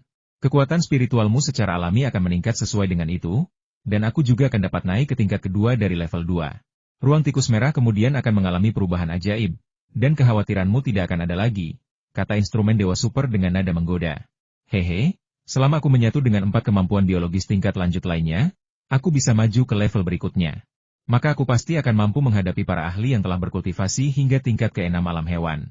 Liu Chao sangat gembira, tetapi dia bertanya dengan penasaran, apakah ruang tikus merah akan mengalami beberapa perubahan aneh? Apa sebenarnya perubahan itu? Kalian akan mengetahuinya saat waktunya tiba. Itu pasti akan membuat kalian senang. Instrumen Dewa Super itu membuat semua orang penasaran.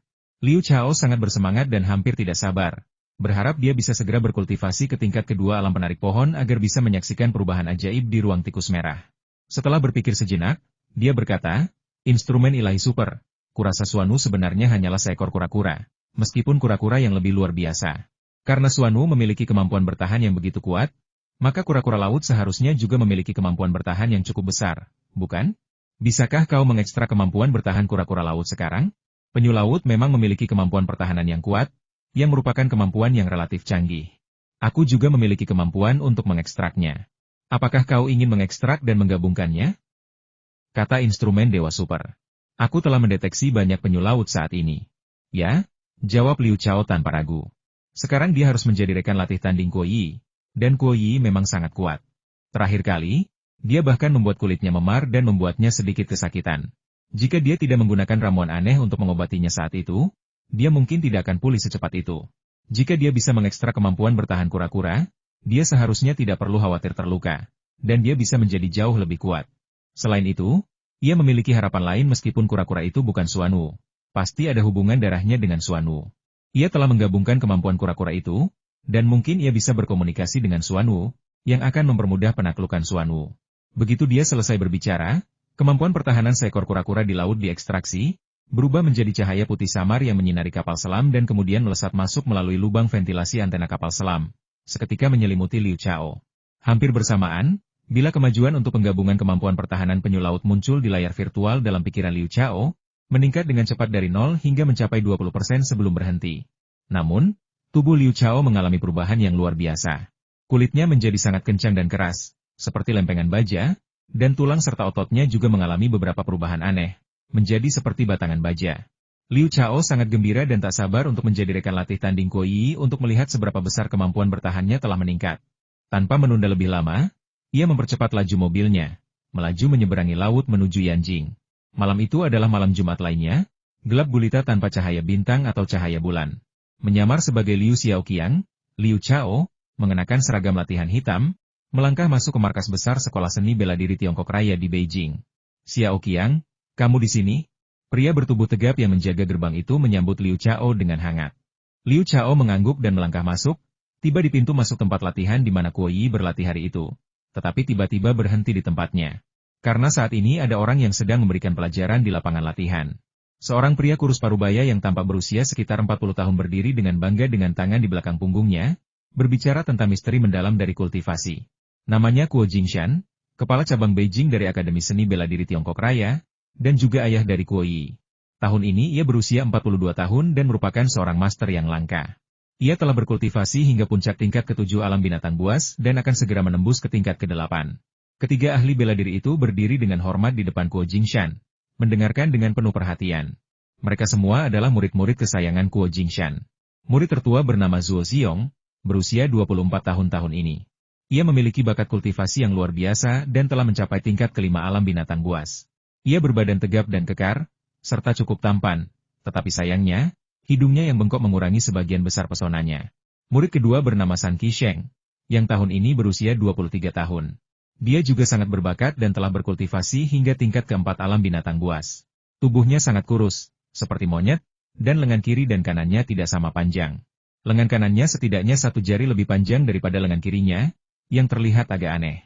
Murid ketiga tentu saja adalah Kuo Yi. Hari ini dia mengenakan pakaian olahraga hijau dan menggunakan metode aneh untuk mengikat payudaranya, membuatnya tampak rata, namun tetap memancarkan kecantikan yang bisa membuat pria kehilangan akal sehat. Baru-baru ini, saya telah memperoleh beberapa wawasan tentang kultivasi, khususnya mengenai transformasi Ki sejati menjadi prajurit. Sekarang saya akan menyampaikannya kepada Anda, kata Kuo Jingshan dengan sungguh-sungguh. Ketiga murid dan Liu Chao, yang berada di luar dan dapat mendengar dengan jelas berkat pendengarannya yang luar biasa. Semuanya menunjukkan kegembiraan dan antisipasi. Telinga mereka tegak, takut kehilangan satu kata pun dari Kuo Jingshan.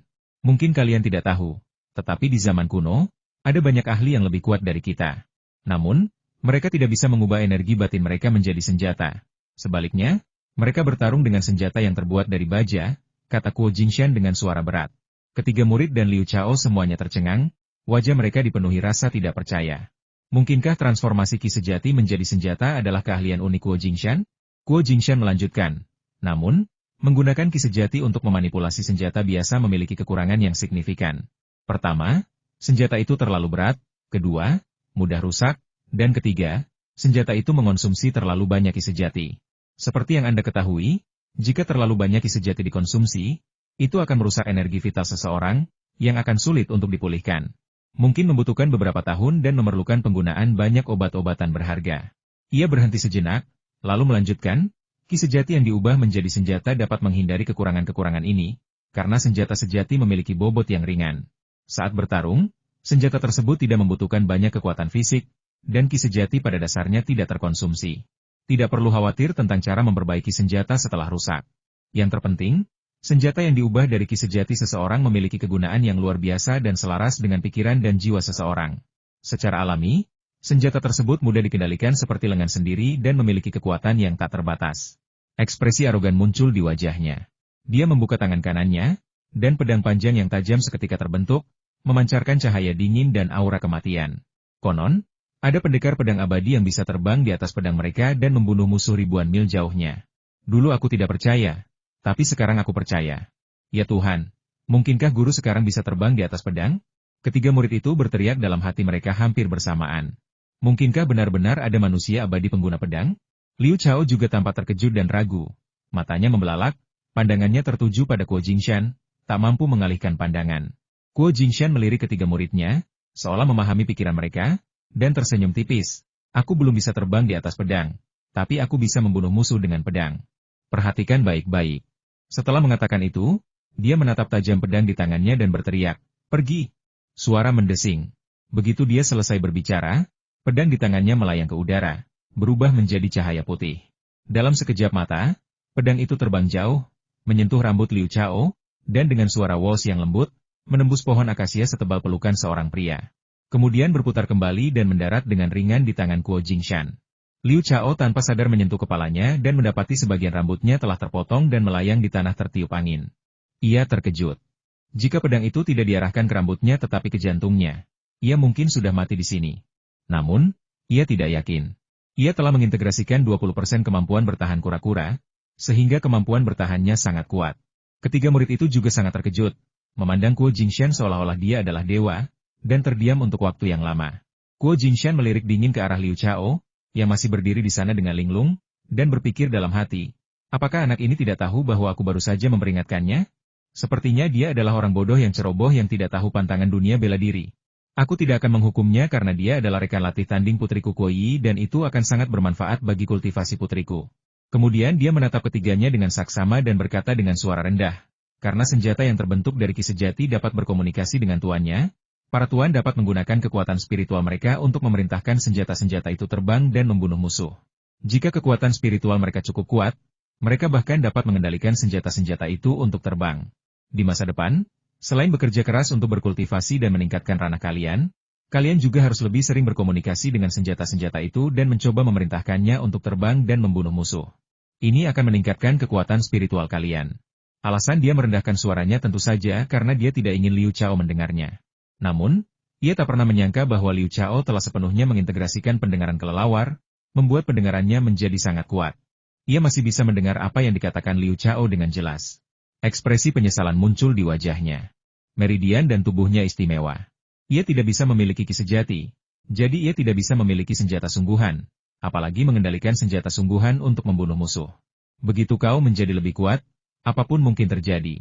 Senjata sungguhan semacam ini bukanlah sesuatu yang istimewa, kata instrumen Dewa Super dengan tenang dalam pikiran Liu Chao. Seketika itu, penyesalan Liu Chao lenyap, dan dia melanjutkan menguping. Ketiga murid magang itu merenung dengan saksama, dan perlahan-lahan, wajah mereka berseri-seri penuh kegembiraan. Kuo Yi tak kuasa menahan diri untuk bertanya dengan genit. Ayah, tadi ayah bilang ide mengubah ki sejati menjadi senjata bukanlah ciptaan orang-orang zaman dahulu. Jadi apakah itu ciptaan orang-orang modern? Ekspresi kerinduan muncul di wajah Kuo Jingshan.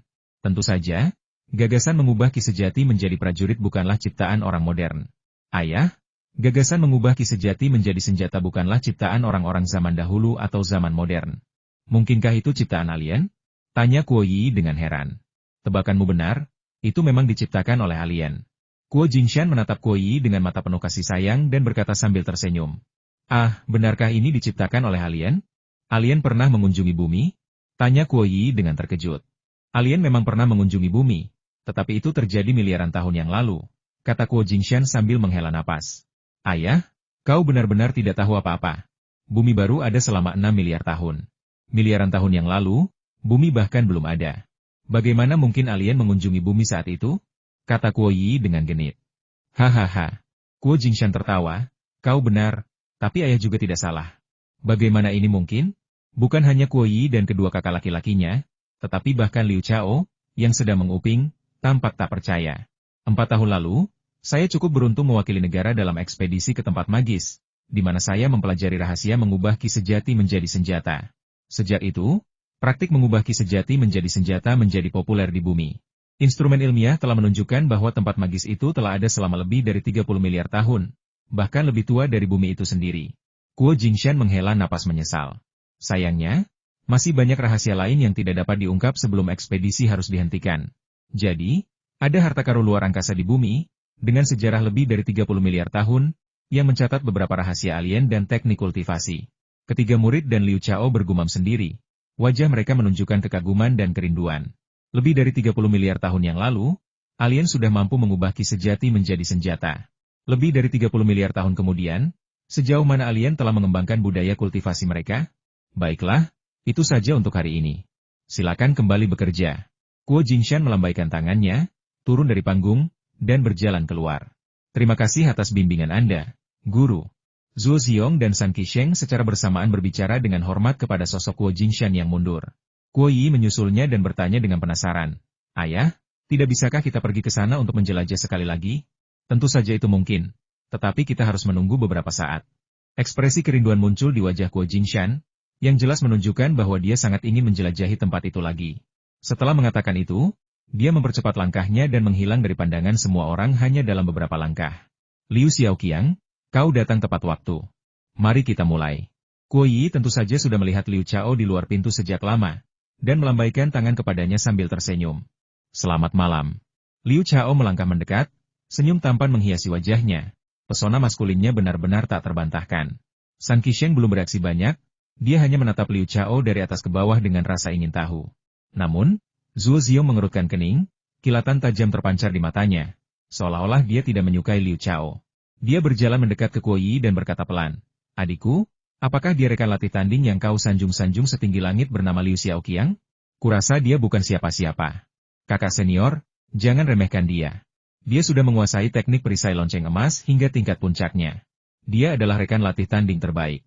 Aku berhasil menembus ke tingkat kelima alam binatang buas sepenuhnya berkat dia," kata Kuo Yi dengan sungguh-sungguh. "Adikku, kau adalah seorang jenius kultivasi yang tak tertandingi, dan kau akan segera menembus tingkat kelima alam hewan. Begitu kau menembus tingkat kelima alam hewan, dia tidak akan lagi layak menjadi rekan latih tandingmu. Kau bisa menghajarnya sampai babak belur hanya dengan satu pukulan." San Qisheng berkata dengan penuh arti, "Kurasa dia tidak akan banyak berguna. Mulai sekarang, biarkan aku berlatih tanding denganmu, dan biarkan Liu Xiaoqiang menjadi rekan latih tanding untuk kakak-kakak senior lainnya. Seperti kakak senior keduamu. Kakak senior, apakah Anda benar-benar bersedia berlatih tanding dengan saya?" Tanya Kuo Yi dengan ekspresi terkejut dan gembira. "Tentu saja aku bersedia membantu adikku untuk cepat meraih terobosan," kata Zhuo Xiong dengan sedikit sanjungan. "Namun, hal ini akan sangat menunda kultivasi Anda dan dapat dengan mudah menyebabkan Anda terluka," kata Kuo Yi. "Latihan tanding juga bermanfaat untuk kultivasimu, kakak senior. Sedangkan untuk pukulan kerasmu, adik junior, aku bisa menahannya. Jadi kau tidak perlu khawatir sama sekali," kata Zhuo Xiong dengan percaya diri. Kuo Yi ragu sejenak, lalu mengalihkan pandangannya ke wajah Liu Chao dan berkata dengan nada meminta maaf, "Maafkan saya." Liu Chao tersenyum tenang, "Jangan minta maaf. Aku hanya rekan latih tanding sementara, dan aku dibayar untuk setiap sesi. Karena kau tidak membutuhkanku sebagai rekan latih tanding lagi, maka selamat tinggal." Setelah mengatakan itu, dia berbalik dan pergi tanpa menoleh ke belakang. "Tunggu sebentar." Kuo Yi tiba-tiba melangkah di depan Liu Chao. "Meskipun aku tidak lagi membutuhkanmu sebagai rekan latih tandingku, ada kakak-kakak senior lain yang membutuhkanmu sebagai rekan latih tanding mereka, dan harganya tetap sama. Maaf, tapi tiba-tiba aku tidak ingin lagi menjadi rekan latih tanding di Akademi Seni Bela Diri Tiongkok Raya," kata Liu Chao dingin, lalu berjalan melewati Kuo Yi dan menuju keluar. Kuo Yi terkejut, tidak yakin harus berbuat apa, dan juga sedikit bingung tentang apa yang salah dengan Liu Chao. Wajah Zhuo Xiong memucat. Dia menghentakkan kakinya beberapa langkah dan menyusul Liu Chao, tiba-tiba menghalangi jalannya dan berteriak, "Aku menghormatimu, tapi kau tidak menghargainya. Kau harus melakukan pertandingan sparring ini, suka atau tidak suka." Liu Chao menyipitkan mata ke arah Zhuo Xiong dan berkata dengan sinis, "Kalau begitu, bergeraklah. Kenapa kau berdiri di sini seperti orang bodoh? Kamu sendiri yang mencari masalah." Zhuo Xiong tak pernah menyangka bahwa lawan latih tandingnya akan sama sekali mengabaikannya, dan dia meraung marah. "Dasar bodoh, di mataku kau hanyalah tumpukan kotoran anjing. Kultivasimu di tingkat kelima alam hewan tidak bisa melukaiku sedikit pun. Membunuhmu semudah makan dan minum, meskipun aku tidak memiliki ki sejati." Liu Chao berkata dengan tatapan menghina. "Pergi sana, jangan memancing amarahku, atau kau akan menyesalinya." Zhuo Xiong, yang selalu menjadi putra kesayangan surga, tidak tahan dengan penghinaan dan cemoohan Liu Chao. Karena tidak tahan lagi, dia berteriak histeris dan memukul dada Liu Chao dengan keras. "Kakak senior, apakah kau sudah gila?" seru Kuo Yi kaget, lalu bergegas menghampirinya untuk menghentikannya. "Adikku, jangan gugup. Kakak senior kedua San Qisheng muncul di depan Kuo Yi, jelas berharap Zuo Ziong bisa memberi pelajaran pada Liu Chao. Ledakan. Tinju Zuo Ziong akhirnya mendarat di dada Liu Chao. Seolah-olah ruang angkasa itu sendiri meledak. Suaranya seperti guntur, angin kencang bertiup, dan arus udara seperti dinding. Zuo Ziong merasa seolah tinjunya menghantam benda yang lebih keras dari baja. Hentakan baliknya sangat besar, pergelangan tangannya terasa sakit, dan dia kehilangan keseimbangan, terhuyung mundur lebih dari selusin langkah. Namun, Liu Chao hanya sedikit terhuyung sebelum kembali seimbang. Wajahnya tenang dan terkendali, seolah-olah dia tidak menerima satu pukulan pun. San Qisheng dan Kuo Yi terkejut, wajah mereka dipenuhi rasa tidak percaya. Mustahil, benar-benar mustahil. Kau belum mengolah ki sejati. Bagaimana mungkin kau bisa menahan pukulanku? Zuo Ziong bahkan lebih terkejut dan berteriak tak percaya. Bodoh, apakah ini kekuatan kultivator alam hewan tingkat 5? Kau terlihat seperti anak kecil berusia 3 tahun bagiku, sungguh memalukan. Liu Chao menatap Zuo Ziong dan berkata dengan nada menghina. Aku tidak menggunakan kekuatan penuhku tadi, tapi sekarang kau telah membuatku marah, dan aku akan memberimu pelajaran. Bersiaplah untuk mati. Zuo Ziong sangat marah dan malu, dan tubuhnya memancarkan aura yang sangat kuat. Niat membunuhnya melonjak seperti gelombang pasang, meledak dari tubuhnya dalam gelombang dan menyerbu dengan ganas ke arah Liu Chao. Liu Chao tetap berdiri dengan tenang dan berkata dengan angkuh, dasar bodoh, aku telah mengkultivasi perisai lonceng emas. Tidak ada yang bisa melukaiku kecuali istriku. Gunakan seluruh kekuatanmu. Mengalahkan. Zuo Ziong begitu berani hingga hampir gila. Dia berteriak histeris dan melangkah satu langkah, menempuh jarak lebih dari 10 meter untuk berdiri di depan Liu Chao.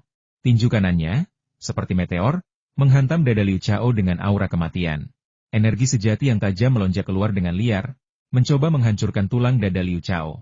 Ledakan. Dengan suara gemuruh yang memekakan telinga, seolah-olah sebuah bom telah meledak, gelombang kejut menyebar ke segala arah. Zuo Ziong merasa seolah-olah telah memukul gunung baja. Tinju kanannya terasa sangat sakit. Kemudian, kekuatan pantulan yang luar biasa membuatnya terlempar ke belakang. Dia terlempar hampir 20 meter sebelum berhenti, mendarat di punggungnya dengan rambut acak-acakan dan tampak sangat menyedihkan. Namun, Liu Chao hanya sedikit terhuyung sebelum kembali seimbang. Ekspresinya tenang dan rileks. Seolah-olah dia baru saja menerima pukulan bukan dari seorang master tingkat kelima alam binatang, melainkan dari tinju seorang anak berusia 3 tahun.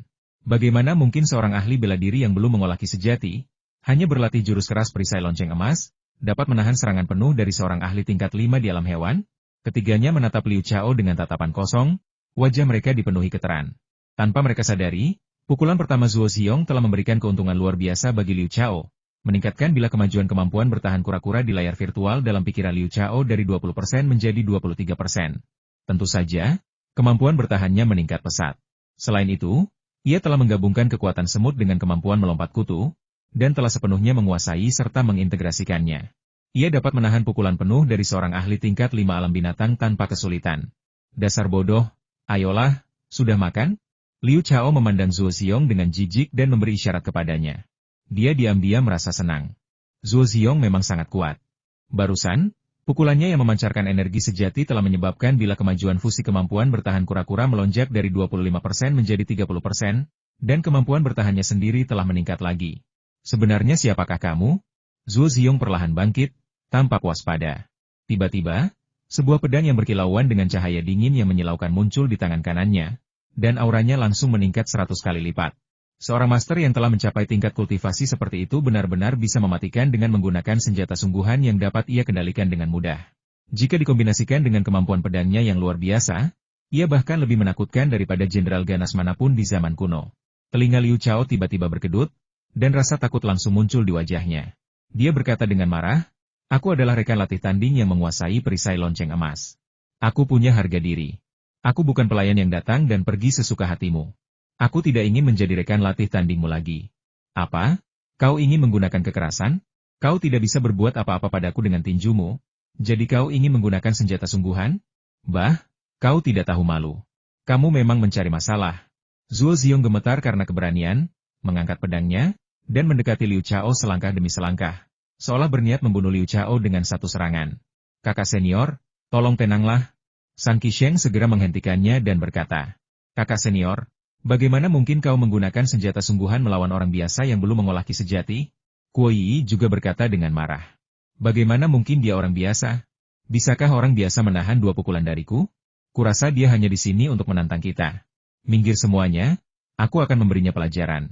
Zuo Xiong melepaskan diri dari tarikan San Qiong dan bergegas ke depan Liu Chao dalam sekejap, menusukkan pedangnya dengan ganas ke perut Liu Chao dengan kecepatan luar biasa. Tepat ketika pedang itu hendak menusuk perut Liu Chao, Kuo Jingshan muncul di samping Liu Chao seperti hantu, dan dengan dua jari yang melesat, dia menangkap pedang panjang Zuo Xiong. Dengan suara desir, pedang yang menusuk itu berhenti, seolah-olah telah dijepit oleh penjepit besi. Beraninya kau menggunakan tentara sungguhan melawan rekan latih tanding? Teriak Kuo Jingshan dengan tegas. Guru, wajah Zuo Xiong berubah drastis, dan keringat mengalir deras di wajahnya. Dia sangat kuat sehingga mampu menahan pukulanku dengan kekuatan penuh tanpa terluka. Aku menduga dia datang ke sini untuk menantang dojo, atau dia memiliki motif tersembunyi. Dasar bajingan, apa kau akan membunuh seseorang hanya karena kau curiga? Kuo Jingshan meraung dan menjentikan kedua jarinya yang memegang pedang panjang dengan ringan. Zuo Xiong terhuyung mundur puluhan langkah dan akhirnya duduk di tanah dengan bunyi gedebuk. Wajahnya penuh dengan keterkejutan. Ya Tuhan, guru benar-benar terlalu kuat. Dibandingkan dengannya, aku seperti anak kecil berusia 3 tahun yang tidak memiliki kemampuan untuk melawan. Liu Chao juga memandang Kuo Jingshan dengan ekspresi waspada, berpikir dalam hati bahwa ini adalah seorang ahli super dan dia harus berhati-hati agar tidak jatuh ke dalam perangkapnya. Dia sudah mendengar bahwa Kuo Jingshan telah muncul, itulah sebabnya dia sengaja menunjukkan kelemahan kepada Zuo Xiong. Jika tidak, dia bisa dengan mudah mengeluarkan pisau dapur dan melawan Zuo Xiong. Kamu Liu Xiaoqiang? Kuo Jingshan menatap Liu Chao dari atas ke bawah dan bertanya dengan santai. Ya. Liu Chao menjawab tanpa kerendahan hati maupun kesombongan. Kudengar kau punya masalah dengan meridianmu, itulah sebabnya kau tidak bisa mengolah ki sejati? Tanya Kuo Jingshan lagi. Ya, jawab Liu Chao. Mari kita lihat apakah ada cara untuk menyembuhkannya, kata Kuo Jingshan. Jelas, dia juga menjadi curiga terhadap Liu Chao.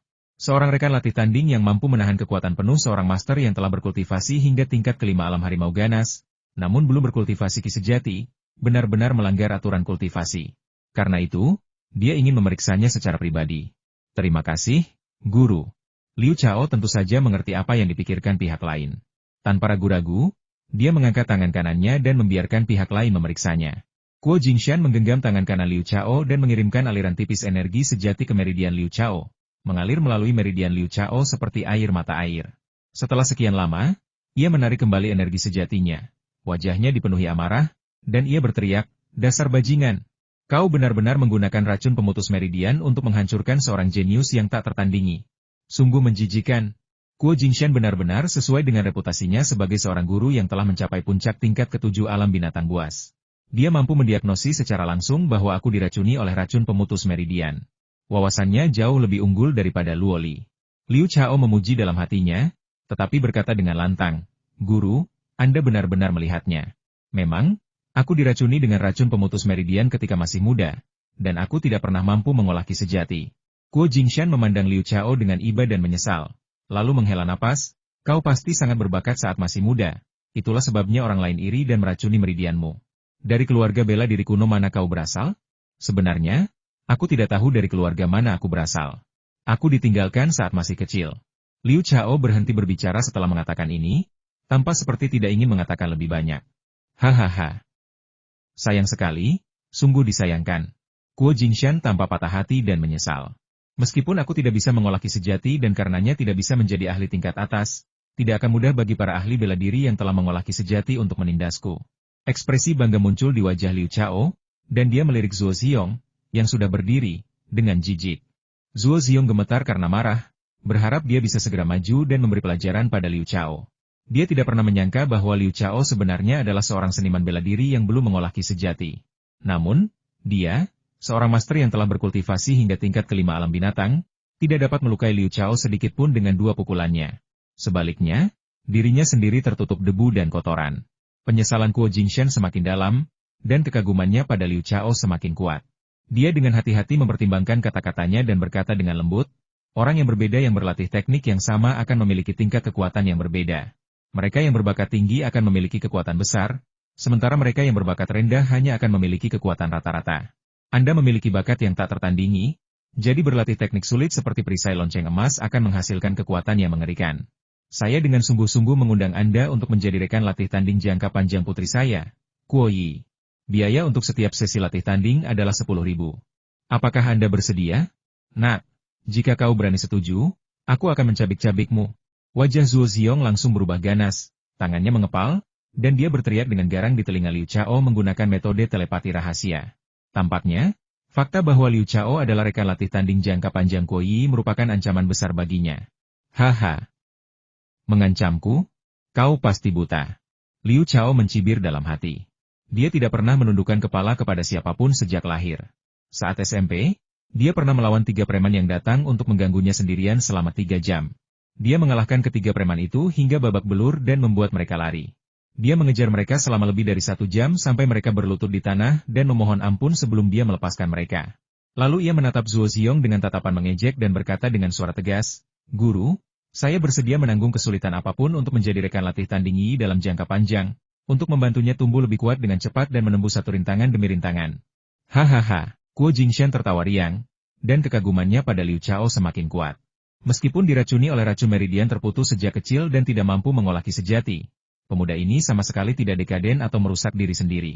Sebaliknya, dia mandiri, independen, dan bermartabat. Kuo Yi memandang Liu Chao dengan kagum dan rasa terima kasih. Liu Chao mampu menahan pukulan keras dari seorang master yang telah berkultivasi hingga tingkat ke-5 alam harimau buas tanpa terluka, dan bahkan mungkin mampu menahan pukulan dan tendangan dari seorang master yang telah berkultivasi hingga tingkat ke-6 alam harimau buas. Dengan kata lain, Liu Chao cocok menjadi rekan latih tandingnya sampai dia berkultivasi hingga tingkat ke-7 alam binatang buas, sehingga dia bisa menjadi lebih kuat dengan kecepatan yang lebih cepat. Dia setuju untuk menjadi rekan latih tanding jangka panjangnya tanpa ragu-ragu. Baiklah, kalau begitu. Kau berani mendekati wanita yang kuincar? Kau hanya mencari masalah. Mata Zuo Xiong memerah, dan sebuah pikiran kejam dan jahat muncul di benaknya. Kuo Yi cantik dan menawan, seorang jenius kultivasi yang langka, dan putri tunggal dari gurunya, Kuo Jingshan. Dia sudah lama menganggap Kuo Yi sebagai kekasihnya. Jadi wajar saja dia tidak ingin ada pria lain muncul dalam kehidupan Kuo Yi untuk waktu yang lama. Terakhir kali Liu Chao dan Kuo Yi berlatih tanding, dada suci Kuo Yi bersentuhan erat dengan Liu Chao. Setelah itu, Kuo Yi bahkan secara pribadi memijat Liu Chao untuk meredakan luka tersembunyinya, seolah memperlakukannya secara berbeda. Itulah mengapa Zuo Xiong memutuskan untuk melatih Kuo Yi secara pribadi untuk mencegah hal buruk terjadi. Tanpa diduga, keadaan berubah di luar dugaan, meningkat hingga menyebabkan dia kehilangan ketenangannya. "Liu Xiaoqiang, ayo kita mulai," kata Kuo Yi dengan menawan. Liu Chao mengangguk dan berdiri di tengah lapangan latihan. Kuo Yi kemudian melancarkan serangan sengit terhadap Liu Chao, seperti merkuri yang tumpah ke tanah. Hancurkan, hancurkan, hancurkan. Terdengar bunyi gedebuk tumpul, dan Liu Chao terkena pukulan berkali-kali dalam sekejap, tetapi dia berdiri tegak seperti raksasa, dengan ekspresi tenang dan terkendali. Seolah-olah dia bukan lawan latih tanding, melainkan sedang menggoda Kuo Yi. "Liu Xiaoqiang, kamu sebenarnya bisa bergerak lincah, bahkan menghindar dan menangkis. Ini akan membuat latihan tanding lebih efektif dan kamu akan lebih kecil kemungkinannya untuk cedera," saran Kuo Jingshan, yang menyaksikan dari pinggir lapangan. Liu Chao langsung mengerti dan berpura-pura kikuk, terus mundur dan menghindar, terkadang bahkan menggunakan lengannya untuk menangkis pukulan dan tendangan Kuo Yi. Sebenarnya, dia tidak perlu berpura-pura sama sekali. Dia tidak tahu apa-apa tentang tinju dan tidak pernah menerima pelatihan formal. Jadi wajar saja dia tidak bisa bertahan melawan serangan Kuo Yi yang tak terduga. Kuo Jingshan menggelengkan kepalanya berulang kali, tetapi ekspresi terkejut muncul di wajahnya. Dia terkejut dengan pertahanan Liu Chao yang sangat kuat, yang telah menahan pukulan bertubi-tubi dari Kuo Yi tanpa reaksi negatif apapun. Dia menatap Liu Chao dalam-dalam untuk terakhir kalinya sebelum menghilang dalam sekejap. Setelah Kuo Jingshan pergi, Liu Chao merasa jauh lebih rileks dan tangkisannya menjadi jauh lebih mudah. Lagi pula, dengan seorang ahli seperti itu berdiri di luar, jika dia tiba-tiba diserang, dia bisa menderita kerugian besar. "Membunuh!" Kuo Yi tiba-tiba berteriak, tinju kirinya melesat di depan mata Liu Chao, dan kaki kanannya terangkat untuk menendang perut Liu Chao. Kecepatannya benar-benar luar biasa. Liu Chao tiba-tiba mundur selangkah, dan dengan tangan kirinya, ia dengan canggung meraih ke bawah dan, secara kebetulan, meraih kaki Kuo Yi yang selembut giok. Kemudian ia dengan berani memeluknya, menatapnya dengan mata lebar untuk melihat bagaimana Kuo Yi akan menyelamatkannya. Wajah cantik Kuo Yi sedikit memerah. Dia dengan cepat mengubah gerakannya, tiba-tiba berputar dan melakukan salto. Dengan tangan di tanah, dia menendang kaki lainnya ke arah selangkangan Liu Chao dengan kecepatan kilat. Liu Chao menyadari dia tidak bisa menghindar tepat waktu dan harus melepaskan kakinya, lalu mundur beberapa langkah. Mengalahkan, Kuo Yi melompat dengan lincah, mengeluarkan teriakan halus, dan terbang ke atas seperti burung layang-layang. Kedua tinjunya menghantam dada Liu Chao seperti bintang jatuh. Liu Chao terkejut. Dia segera mengulurkan tangan dan memisahkan kepalan tangan Kuo Yi, Tetapi kepala Kuo Yi membentur dada Liu Chao dengan kekuatan yang luar biasa. Dengan bunyi gedebuk, Liu Chao, yang lengah, jatuh terlentang. Kuo Yi secara alami mendarat dengan keras di atasnya. Liu Chao merasakan sensasi aneh muncul di dalam dirinya, dan tangannya, seolah dirasuki, menyatu dan memeluk pinggang ramping Kuo Yi, menyebabkan Kuo Yi, yang berusaha bangun, jatuh menimpanya lagi. Bibirnya yang seperti buah ceri mendarat tepat di bibir Liu Chao. Ah! Kuo Yi berseru kaget dan dengan cepat menoleh untuk menghindar, berjuang sekuat tenaga. Namun, ia menyadari bahwa Liu Chao sangat kuat, dan ia tidak bisa melepaskan diri. Semakin ia berjuang, semakin kuat perasaan aneh itu. Ia hampir roboh menimpa Liu Chao dan harus berkata dengan genit, "Baiklah, lepaskan aku, atau aku akan menyerang matamu dan titik lemahmu." Kau mungkin bisa menyerang matanya, tapi bagaimana kau menyerang titik lemahnya? Dengan lidah atau gigimu? Liu Chao terkekeh dalam hati, tentu saja tidak mengucapkannya dengan lantang, dan melepaskannya sesuai instruksi. Kuo Yi langsung melompat dan berdiri di samping, terengah-engah. Dia tampak seperti sudah tidak tahan lagi. Dia tidak lelah, melainkan, pemandangan barusan begitu ambigu sehingga berdampak besar pada kondisi pikirannya. Liu Chao juga bangkit dan kembali mengambil posisi bertahan, menatapnya dengan saksama. Dalam hatinya, ia diam-diam mengagumi Kuo Yi, yang memang kecantikannya luar biasa. Perasaan saat Kuo Yi memeluknya barusan begitu indah hingga ia hampir kehilangan kendali diri. Mengalahkan, Kuo Yi akhirnya tenang dan melanjutkan serangannya yang membabi buta terhadap Liu Chao. Liu Chao terus menangkis dengan kasar, dan tubuh mereka secara alami semakin bersentuhan, dengan situasi ambigu yang terjadi dari waktu ke waktu. Kedua rekan latih tanding itu tampaknya tidak menyadari sesuatu yang aneh, tetapi Zuo Ziong, yang telah mengamati dengan saksama dari pinggir lapangan, sangat marah. Wajahnya pucat pasi, dan tubuhnya yang kekar gemetar hebat. Ia berharap bisa menerobos masuk lapangan dan membunuh Liu Chao di tempat. Tepuk tangan tepuk. Kuo Yi akhirnya memanfaatkan kesempatan, meraih bahu Liu Chao dan menggunakan gerakan yang sama seperti sebelumnya. Tubuhnya melayang ke udara seperti burung layang-layang, dan kedua lututnya bergantian menghantam perut dan dada Liu Chao, menghasilkan suara padat seperti tetesan hujan. Liu Chao tidak berontak, tetapi menatap dadanya dengan penuh harap, bertanya-tanya apakah tali pengikatnya akan putus hari ini. Mengapa belum putus juga? Akankah putus atau tidak? Ah! Kuo Yi berteriak histeris, serangan lututnya semakin intens dan kuat. Jika itu orang biasa, mereka pasti sudah hancur berkeping-keping sejak lama. Bahkan manusia baja pun mungkin tidak akan mampu menahan serangan seperti itu untuk waktu lama. Adapun patung-patung kayu itu, mereka mungkin akan hancur hanya dengan satu serangan lutut. Namun, Liu Chao tidak terluka dan malah memperoleh keuntungan yang sangat besar. Memukul, mungkin serangannya terlalu dahsyat, karena tali yang mengikat Gunung Suefeng akhirnya putus dengan bunyi klik, dan dua gunung menjulang tinggi langsung muncul, mendorong pakaian latihan ke atas. Bersamaan dengan serangannya, pakaian itu secara alami menghujani wajah Liu Chao. Bonekanya sangat lembut dan besar, kakakku tidak tahan lagi. Liu Chao berteriak dalam hati karena terkejut, tampak seperti akan pingsan. Ah! Aku akan membunuhmu, Liu Xiaoqiang, aku akan membunuhmu hari ini. Zuo Ziong benar-benar menjadi gila, berteriak penuh amarah dalam hatinya. Kakak senior, mohon terima ucapan belasungkawa saya. San Qisheng yang kurus melirik Zuo Ziong dengan iba, menggelengkan kepalanya, dan segera pergi. Oh tidak, talinya putus lagi. Kenapa bisa begitu tipis? Ini sangat memalukan. Wajah cantik Kuo Yi memerah padam. Setelah beberapa kali bertabrakan dengan Liu Chao, ia melepaskan bahunya, dengan cepat mundur beberapa langkah, dan mulai terengah-engah lagi. Keringat mengalir deras dari tubuhnya seperti tetesan hujan, membasahi pakaian latihannya. Liu Chao juga terjatuh ke tanah, menutup matanya, dan berteriak dalam hati, aku tidak bisa menahan serangan puncak saljunya. Kekuatannya terlalu besar. Sepertinya serangan itu secara khusus menargetkan tulang, membuatnya lunak. Baiklah, cukup latihan tanding untuk hari ini. Apa kau baik-baik saja? Kuo Yi berkata dengan terengah-engah. Saya baik-baik saja.